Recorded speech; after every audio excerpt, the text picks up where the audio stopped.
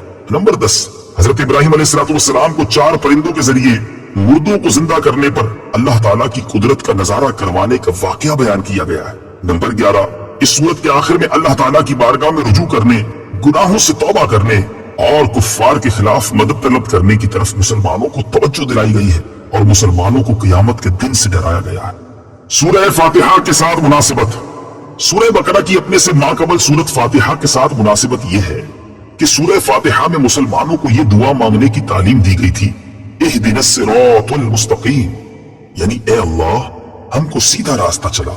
اور سورہ بقرہ میں کامل ایمان والوں کے اوصاف، مشرکین اور منافقین کی نشانیاں، یہودیوں اور عیسائیوں کا طرز عمل، نیز معاشرتی زندگی کے اصول اور احکام ذکر کر کے مسلمانوں کے لیے صراط مستقیم کو بیان کیا گیا ہے۔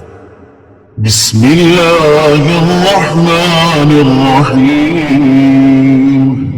ترجمہ، اللہ کے نام سے شروع جو نہایت مہربان رحمت والا ہے۔ الف لام میم۔ الف لام میم صراط الجنان میں ہے۔ قرآن پاک کی 29 سورتوں کے شروع میں اس طرح کے حروف ہیں، انہیں حروف مقطعات کہتے ہیں۔ ان کے بارے میں سب سے قوی قول یہ ہے کہ یہ حروف اللہ تعالیٰ کے راز ہیں اور متشابہات میں سے ہیں۔ ان کی مراد اللہ تعالیٰ جانتا ہے اور ہم ان کے حق ہونے پر ایمان لاتے ہیں۔ حروف مقطعات کا علم اللہ تعالیٰ کے علاوہ کسی اور کو حاصل ہے یا نہیں؟ یہاں یہ بات یاد رہے کہ اللہ تعالیٰ نے اپنے حبیب صلی اللہ تعالیٰ علیہ وسلم کو بھی حروف مقطعات کا علم عطا فرمایا ہے، جیسا کہ اعلیٰ حضرت امام احمد رضا خان علیہ رحمت الرحمن فرماتے ہیں۔ قاضی بیزاوی رحمت اللہ تعالیٰ علیہ انوار التنزیل میں سورتوں کی ابتدائیہ یعنی حروف مقطعات کے بارے میں فرماتے ہیں، ایک قول یہ ہے کہ یہ ایک راز ہے جسے اللہ تعالیٰ نے اپنے علم کے ساتھ مخصوص فرمایا ہے۔ تقریباً ایسی ہی روایات خلفائے اربعہ اور دیگر صحابہ کرام علیہم الرضوان سے بھی منقول ہیں، اور ممکن ہے کہ صحابہ کرام علیہم الرضوان نے یہ مراد لیا ہو کہ یہ حروف اللہ تعالیٰ اور اس کے رسول صلی اللہ تعالیٰ علیہ وسلم کے درمیان راز و نیاز ہیں، اور یہ ایسے اسرار و رموز ہیں جنہیں دوسروں کو سمجھانا مقصود نہیں۔ اگر یہ راز حضور صلی اللہ تعالیٰ علیہ وسلم کو معلوم نہ ہو تو پھر غیر مفید کلام سے خطاب کرنا لازم آئے گا، اور یہ بعید ہے۔ امام خفاجی رحمت اللہ تعالیٰ علیہ فرماتے ہیں، انوار التنزیل کے بعض نسخوں میں استأثرہ اللہ بعلمہ ہے، اور استأثرہ کی ضمیر رسول اللہ صلی اللہ تعالیٰ علیہ وسلم کے لیے ہے اور با مقصور پر داخل ہے، یعنی اللہ تعالیٰ نے حضور اقدس صلی اللہ تعالیٰ علیہ وسلم کو اپنے علم سے خاص کر کے معزز و مکرم فرمایا، یعنی مقطعات کا علم صرف اللہ تعالیٰ اور اس کے رسول صلی اللہ تعالیٰ علیہ وسلم کو حاصل ہے۔ اس معنی کو اکثر سلف اور محققین نے پسند فرمایا ہے۔ علامہ محمود آلوسی رحمت اللہ تعالیٰ نے فرماتے ہیں، غالب گمان یہ ہے کہ حروف مقطعات مخفی علم اور سربستہ راز ہیں جن کے ادراک سے علماء عاجز ہیں، جیسا کہ حضرت عبداللہ بن عباس رضی اللہ تعالیٰ عنہما نے فرمایا، اور خیالات اس تک پہنچنے سے قاصر ہیں، اور اسی وجہ سے حضرت ابوبکر صدیق رضی اللہ تعالیٰ عنہ نے فرمایا، ہر کتاب کے راز ہوتے ہیں، اور قرآن مجید کے راز سورتوں کی ابتدا میں آنے والے حروف ہیں۔ اور امام شعبی رحمت اللہ تعالیٰ نے فرماتے ہیں، یہ حروف اللہ تعالیٰ کے اسرار ہیں، تو ان کا کھوج نہ لگاؤ، کیونکہ رسول اللہ صلی اللہ تعالیٰ علیہ وسلم کے بعد ان کی معرفت آپ صلی اللہ تعالیٰ علیہ وسلم کے علوم کے وارث اولیاء کرام کو ہے، انہیں اسی بارگاہ سے ان اسرار کی معرفت حاصل ہوتی ہے، اور کبھی یہ حروف خود انہیں اپنا معنی بتا دیتے ہیں، جیسے نبی کریم علیہ السلام کے ہاتھوں میں کنکریوں نے تسبیح کے ذریعے کلام کیا، اور گوہ اور ہرن حضور اقدس صلی اللہ تعالیٰ علیہ وسلم سے ہم کلام ہوئے، جیسا کہ ہمارے آباء و اجداد یعنی اہل بیت رضی اللہ تعالیٰ عنہم سے یہ بات حروف مقطعات کا علم ہونا صحت سے ثابت ہے۔ بلکہ جب کوئی بندہ قرب نوافل کے درخت کا پھل چنتا ہے تو وہ ان حروف کو اور اس کے علاوہ کے علم کو اللہ تعالیٰ کے علم کے ذریعے جان لیتا ہے۔ اور جہاں تک اس بات کا تعلق ہے کہ بعض علماء نے یہ کہا ہے کہ اگر ان کا کوئی مفہوم نہ ہو تو ان کے ساتھ خطاب محمل خطاب کی طرح ہوگا، اور یہ بات ہی محمل ہے اگرچہ اسے کہنے والا کوئی بھی ہو، کیونکہ اگر تمام لوگوں کو سمجھانا مقصود ہو تو یہ ہم تسلیم نہیں کرتے، اور اگر صرف ان حروف کے مخاطب کو سمجھانا مقصود ہو اور وہ یہاں رسول اللہ صلی اللہ تعالی علیہ وسلم ہے، تو اس میں کوئی مومن شک نہیں کر سکتا کہ سرکار دو عالم صلی اللہ تعالی علیہ وسلم ان کا معنی جانتے ہیں۔ اور اگر اس میں سے بعض لوگوں کو سمجھانا مقصود ہے تو ارباب ذوق کو ان کی معرفت حاصل ہے، اور وہ الحمدللہ امت محمدیہ میں کثیر ہیں، اور ہم جیسوں کا ان کی مراد نہ جاننا نقصان دہ نہیں، کیونکہ ہم تو ان بہت سے افعال کی حکمت بھی نہیں جانتے جن کی ہم مکلف ہیں، جیسے جمرات کی رمی کرنا، صفا و مروہ کے درمیان سعی کرنا، رمل اور استوا وغیرہ، اور ان جیسے احکام میں اطاعت کرنا سر تسلیم خم کرنے کی انتہا پر دلالت کرتا ہے۔ ذلك الكتاب لا ريب فيه هدى للمتقين۔ ترجمہ: وہ بلند رتبہ کتاب جس میں کسی شک کی گنجائش نہیں، اس میں ڈرنے والوں کے لیے ہدایت ہے۔ لا ریب، کوئی شک نہیں۔ تفسیر صراط الجنان میں ہے، آیت کے اس حصے میں قرآن مجید کا ایک وصف بیان کیا گیا کہ یہ ایسی بلند شان اور عظمت و شرف والی کتاب ہے جس میں کسی طرح کے شک و شبے کی کوئی گنجائش نہیں، کیونکہ شک اس چیز میں ہوتا ہے جس کی حقانیت پر کوئی دلیل نہ ہو، جبکہ قرآن پاک اپنی حقانیت کی ایسی واضح اور مضبوط دلیلیں رکھتا ہے جو ہر صاحب انصاف اور عقل مند انسان کو اس بات کا یقین کرنے پر مجبور کر دیتی ہے کہ یہ کتاب حق ہے اور اللہ تعالیٰ کی طرف سے نازل ہوئی ہے۔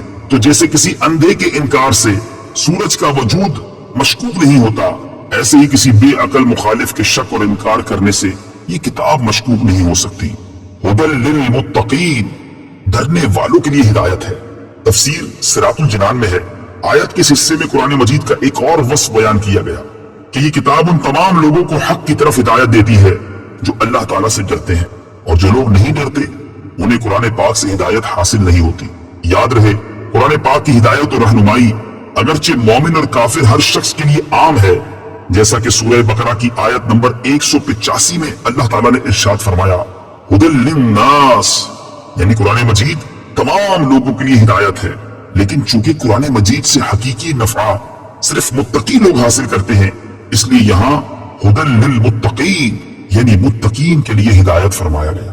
تقویٰ کا معنی ہے نفس کو خوف کی چیز سے بچانا، اور شریعت کی اصطلاح میں تقویٰ کا معنی یہ ہے کہ نفس کو ہر اس کام سے بچانا جسے کرنے یا نہ کرنے سے کوئی شخص عذاب کا مستحق ہو، جیسے کفر و شرک، کبیرہ گناہوں، بے حیائی کے کاموں سے اپنے آپ کو بچانا، حرام چیزوں کو چھوڑ دینا اور فرائض کو ادا کرنا وغیرہ۔ اور بزرگان دین نے یوں بھی فرمایا ہے کہ تقویٰ یہ ہے کہ تیرا خدا تجھے وہاں نہ پائے جہاں اس نے بنا فرمایا ہے۔ تقویٰ کے فضائل، قرآن مجید اور احادیث میں تقویٰ حاصل کرنے اور متقی بننے کی ترغیب اور فضائل بکثرت بیان کیے گئے ہیں۔ چنانچہ اللہ تعالیٰ ارشاد فرماتا ہے، يا أيها الذين آمنوا اتقوا الله حق تقاته ولا تموتن إلا وأنتم مسلمون۔ ترجمہ: اے ایمان والو، اللہ سے ڈرو جیسا اس سے ڈرنے کا حق ہے، اور ضرور تمہیں موت صرف اسلام کی حالت میں آئے۔ اور ارشاد فرمایا، يا أيها الذين آمنوا اتقوا الله وقولوا قولا سديدا يصلح لكم أعمالكم ويغفر لكم ذنوبكم ومن يطع الله ورسوله فقد فاز فوزا عظيما۔ ترجمہ: اے ایمان والو، اللہ سے ڈرو اور سیدھی بات کہا کرو، اللہ تمہارے اعمال تمہارے لیے سنوار دے گا اور تمہارے گناہ بخش دے گا، اور جو اللہ اور اس کے رسول کی فرما برداری کرے اس نے بڑی کامیابی پائی۔ حضرت عطیہ سعدی رضی اللہ تعالی عنہ سے روایت ہے، رسول کریم صلی اللہ تعالی علیہ وسلم نے ارشاد فرمایا، کوئی بندہ اس وقت تک متقین میں شمار نہیں ہوگا جب تک کہ وہ نقصان نہ دینے والی چیز کو کسی دوسری نقصان والی چیز کے ڈر سے نہ چھوڑ دے، یعنی کسی جائز چیز کے ارتکاب سے ممنوع چیز تک نہ پہنچ جائے۔ حضرت ابو سعید رضی اللہ تعالی عنہ سے روایت ہے، نبی کریم صلی اللہ تعالی علیہ وسلم نے ارشاد فرمایا، تمہارا رب عز و جل ایک ہے، تمہارا باپ ایک ہے، اور کسی عربی کو عجمی پر فضیلت نہیں ہے، نہ عجمی کو عربی پر فضیلت ہے، نہ گورے کو کالے پر فضیلت ہے، نہ کالے کو گورے پر فضیلت ہے، مگر صرف تقوی سے۔ حضرت انس رضی اللہ تعالیٰ عنہ سے روایت ہے، حضور پرنور صلی اللہ تعالیٰ علیہ وسلم نے ارشاد فرمایا، تمہارا رب عز و جل ارشاد فرماتا ہے، اس بات کا مستحق میں ہی ہوں کہ مجھ سے ڈرا جائے، اور جو مجھ سے ڈرے گا تو میری شان یہ ہے کہ میں اسے بخش دوں۔ تقوی کے مراتب۔ علماء نے تقوی کے مختلف مراتب بیان فرمائے ہیں، جیسے عام لوگوں کا تقوی ایمان لا کر کفر سے بچنا ہے، متوسط لوگوں کا تقوی احکامات کی پیروی کرنا اور ممنوعات سے رکنا ہے، اور خاص لوگوں کا تقوی ہر ایسی چیز کو چھوڑ دینا ہے جو اللہ تعالی سے غافل کرے۔ اور اعلیٰ حضرت امام احمد رضا خان علیہ رحمت الرحمان کے فرمان کے مطابق تقوی کی 7 قسمیں ہیں۔ نمبر 1 کفر سے بچنا، نمبر 2 بد مذہبی سے بچنا، نمبر 3 کبیرہ گناہ سے بچنا، نمبر 4 صغیرہ گناہ سے بچنا، نمبر 5 شبہات سے پرہیز کرنا، نمبر 6 نفسانی خواہشات سے بچنا، نمبر 7 اللہ تعالیٰ سے دور لے جانے والی ہر چیز کی طرف توجہ کرنے سے بچنا۔ اور قرآن عظیم ان 7 مرتبوں کی طرف ہدایت دینے والا ہے۔ اللہ تعالیٰ ہمیں متقی اور پرہیزگار بننے کی توفیق عطا فرمائے، آمین بجاہ النبی الامین۔ الذين يؤمنون بالغيب ويقيمون الصلاة ومما رزقناهم ينفقون۔ ترجمہ، وہ لوگ جو بغیر دیکھے ایمان لاتے ہیں اور نماز قائم کرتے ہیں اور ہمارے دیے ہوئے رزق میں سے کچھ ہماری راہ میں خرچ کرتے ہیں۔ الذین یؤمنون بالغیب، وہ لوگ جو بغیر دیکھے ایمان لاتے ہیں۔ تفسیر صراط الجنان میں ہے، یہاں سے لے کر المفلحون تک کی 3 آیات مخلص مومنین کے بارے میں ہیں، جو ظاہری اور باطنی دونوں طرح سے ایمان والے ہیں۔ اس کے بعد 2 آیتیں ان لوگوں کے بارے میں ہیں جو ظاہری اور باطنی دونوں طرح سے کافر ہیں، اور اس کے بعد کی 13 آیتیں منافقین کے بارے میں ہیں جو کہ باطن میں کافر ہیں اور اپنے آپ کو مسلمان ظاہر کرتے ہیں۔ آیت کے اس حصے میں متقی لوگوں کا ایک وصف بیان کیا گیا ہے کہ وہ لوگ بغیر دیکھے ایمان لاتے ہیں، یعنی وہ ان تمام چیزوں پر ایمان لاتے ہیں جو ان کی نگاہوں سے پوشیدہ ہیں، اور نبی کریم صلی اللہ تعالی علیہ وسلم نے ان کے بارے میں خبر دی ہے، جیسے مرنے کے بعد دوبارہ زندہ کیا جانا، قیامت کا قائم ہونا، اعمال کا حساب ہونا، اور جنت و جہنم وغیرہ۔ ایک قول یہ بھی ہے کہ یہاں غیب سے قلب یعنی دل مراد ہے۔ اس صورت میں آیت کے معنی یہ ہوں گے کہ وہ دل سے ایمان لاتے ہیں۔ ایمان اور غیب سے متعلق چند اہم باتیں۔ اس آیت میں ایمان اور غیب کا ذکر ہوا ہے، اس لیے ان سے متعلق چند اہم باتیں یاد رکھیں۔ نمبر 1، ایمان اسے کہتے ہیں کہ بندہ سچے دل سے ان سب باتوں کی تصدیق کرے جو ضروریات دین میں داخل ہیں، اور کسی ایک ضرورت دینی کے انکار کو کفر کہتے ہیں۔ نمبر 2، عمل ایمان میں داخل نہیں ہوتے، اسی لیے قرآن پاک میں ایمان کے ساتھ عمل کا جدا گانا ذکر کیا جاتا ہے، جیسے اس آیت میں بھی ایمان کے بعد نماز و صدقہ کا ذکر علیحدہ طور پر کیا گیا ہے۔ نمبر 3، غیب وہ ہے جو ہم سے پوشیدہ ہو اور ہم اپنے حواس جیسے دیکھنے، چھونے وغیرہ سے اور بدیہی طور پر عقل سے اسے معلوم نہ کر سکے۔ نمبر 4، غیب کی 2 قسمیں ہیں۔ نمبر 1، جس کے حاصل ہونے پر کوئی دلیل نہ ہو، یہ علم غیب ذاتی ہے اور اللہ تعالیٰ کے ساتھ خاص ہے، اور جن آیات میں غیر اللہ سے علم غیب کی نفی کی گئی ہے وہاں یہی علم غیب مراد ہوتا ہے۔